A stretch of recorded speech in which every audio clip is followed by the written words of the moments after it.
Teachers, they are the lifeblood of the flow arts. Whether it be helping newbies become a lot more comfortable using props for the first time, helping people level up at festivals, or even creating online resources to help everybody get ahead, they are what make our community tick. And they have a surprisingly difficult job, and not a lot of people realize that teaching is in and of itself a skill that they have to pick up. So in this video, I'm going to give you 5 tips that'll help you improve as a teacher, regardless of where you are in that journey.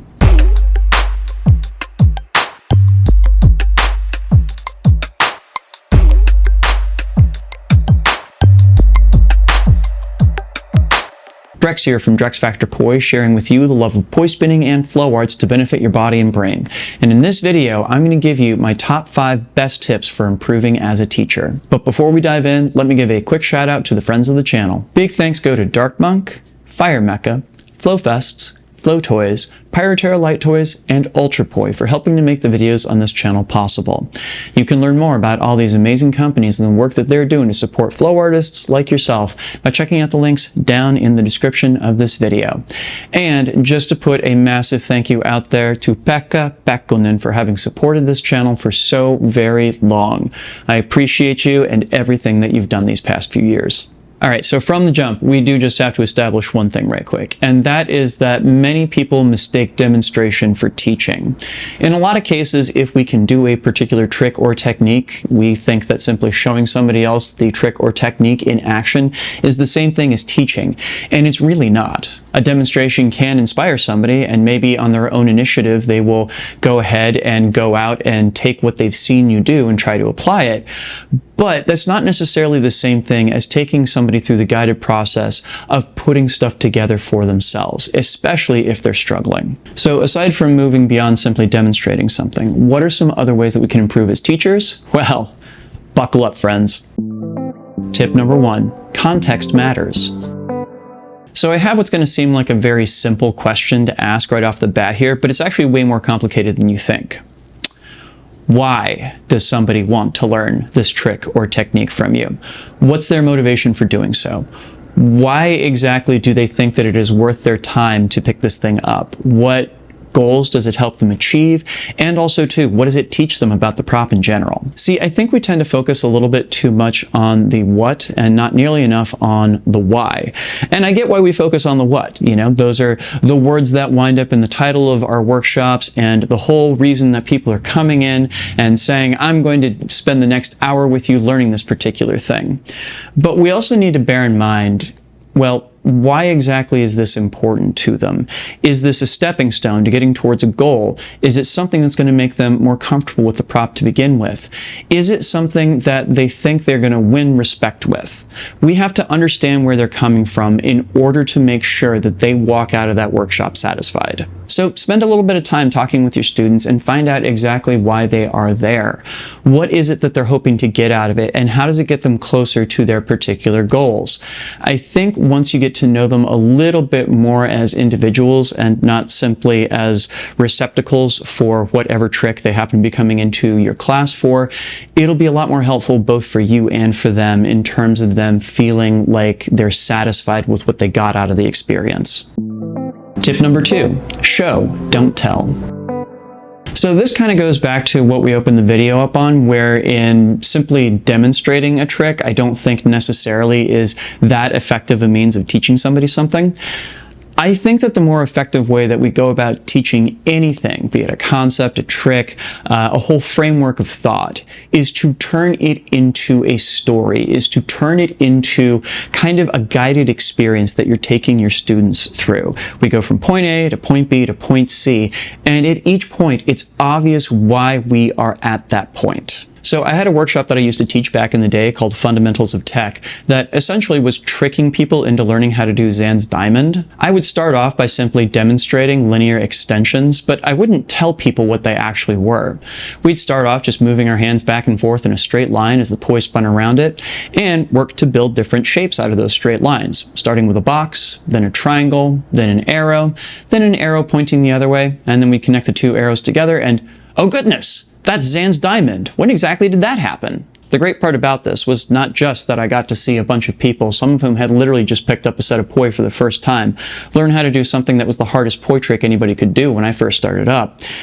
Even more than that, it was seeing people go on this journey where they would gradually increase in confidence over time. They would feel more comfortable with the underlying concept that I was throwing at them. And more to the point, they would realize that they had potential that they didn't know existed before they walked into that class. And because this built up incrementally, there was no single step that felt like it was a bridge too far. We would do a specific thing and people would get comfortable with it, and then we would move on to the next step, only when they got super comfortable with the previous one. And in that way, we could build up the difficulty of what we were doing slowly and steadily and still have people be confident in every step of the way. So build your workshops as a progression. Step A, step B, step C, as many steps as it takes. But take your students on that journey.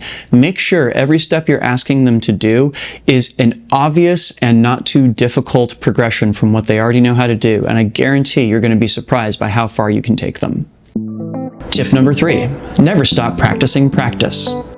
So almost all of us, especially if we're learning intermediate or advanced level tricks, have to go through a progression. There's step A, step B, step C, step D, so on and so forth. It's what we were talking about in the last step here.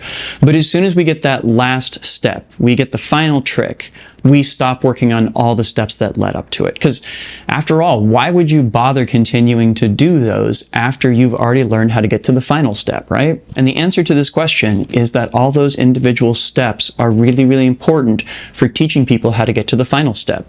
If indeed you have any ambitions of becoming a teacher, you can never stop practicing those steps that lead up to the final one. So an example of this in action, almost everybody that I know who has learned the 3-beat weave learned it via first learning the 2-beat weave, either with right hand leading or left hand leading, and then worked on combining the two together, right?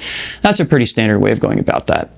Thing is, as soon as most people get the 3-beat weave, they stop practicing the 2-beat weave, because after all, the 3-beat weave was the thing we were working towards all along, so why bother? Well, the reason why to bother is when you have to teach the 3-beat weave to somebody else, you're probably going to have to teach them how to do 2-beat weaves first.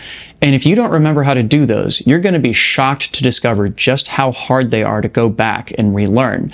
I cannot count the number of people I've seen that get down the 3-beat weave and then have to go back to the 2-beat at some point, either for teaching purposes or to pick up a different poi trick, and suddenly discover that this thing that they thought was super simple is no longer in their wheelhouse, and they have to relearn how to do it. So do yourself a favor, and if you hold any ambitions about teaching, make sure, regardless of what the trick is, that you never stop practicing those steps that lead up to it, because you're going to need to demonstrate them for somebody else at some point, and you're going to need to guide them through there. So you need to be super comfortable with them, be able to talk through them, and be able to offer feedback as you're doing them too. They need to be a second nature to you as breathing. Tip number 4, learn how to copy not just successes, but also mistakes. So this is going to seem extremely counterintuitive, because after all, the whole point of learning to do a thing is so you can do the correct version of it that everybody will love.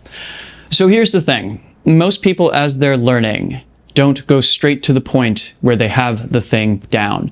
They go through a twisting, winding road where this thing goes wrong or that thing goes wrong, and they're stuck and they have to figure out how to get through that spot. And the only way you're going to be able to help them get through there is if you can duplicate the mistake that they are making. See, you can show them the right way to do it, of course, but if they're struggling and there's a piece that they're missing, there's absolutely no amount of demonstrating the successful thing that's going to make the dots connect for them. But if you can copy the mistake that they are making and compare it to what you know is the successful version of that particular trick or technique, you can guide them through it.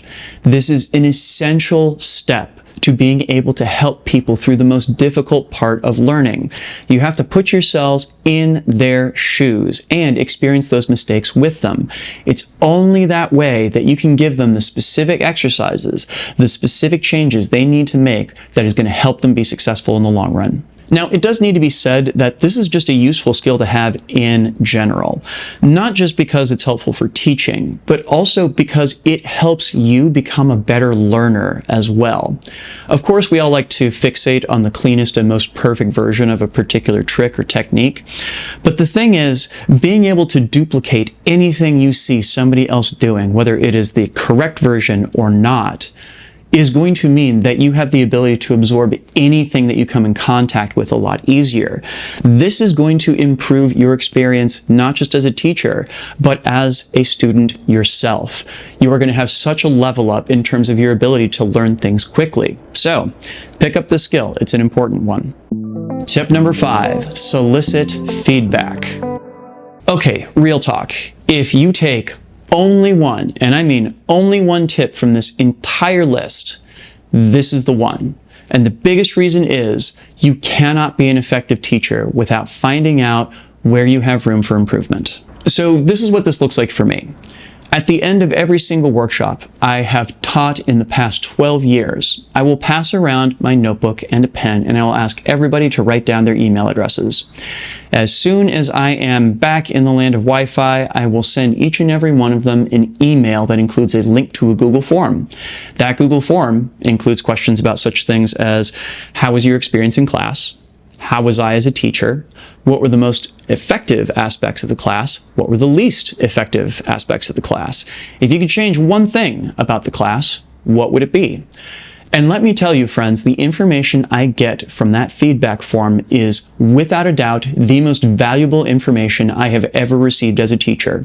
More valuable than any trick I've ever picked up, more valuable than any teaching technique I've ever picked up, because that is a direct conduit into finding out how best you serve your students. So whatever form this happens to take for you, whether it is a Google form like mine or something more informal, and by the way, if you're interested in that form, I'll include a blank version of it that you can copy for your own purposes. A link to that down in the description. But however you solicit this feedback, treat it as the most sacred thing that you will ever touch as an instructor, because it is.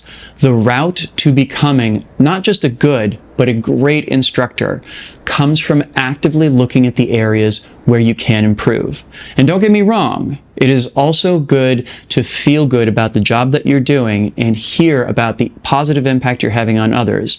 But it is just as important to find out what and where you have room for improvement on, and to follow through on it. Awesome. I hope you enjoyed these tips. Are there any things that you think make good teachers that I did not include in this list? Leave me a comment and let me know what they might be. And also tell me which of these tips most hit home for you, and which ones are you going to implement in your own work. Also, make sure to like, share, and subscribe to help other people find this video, and of course, to help my channel grow.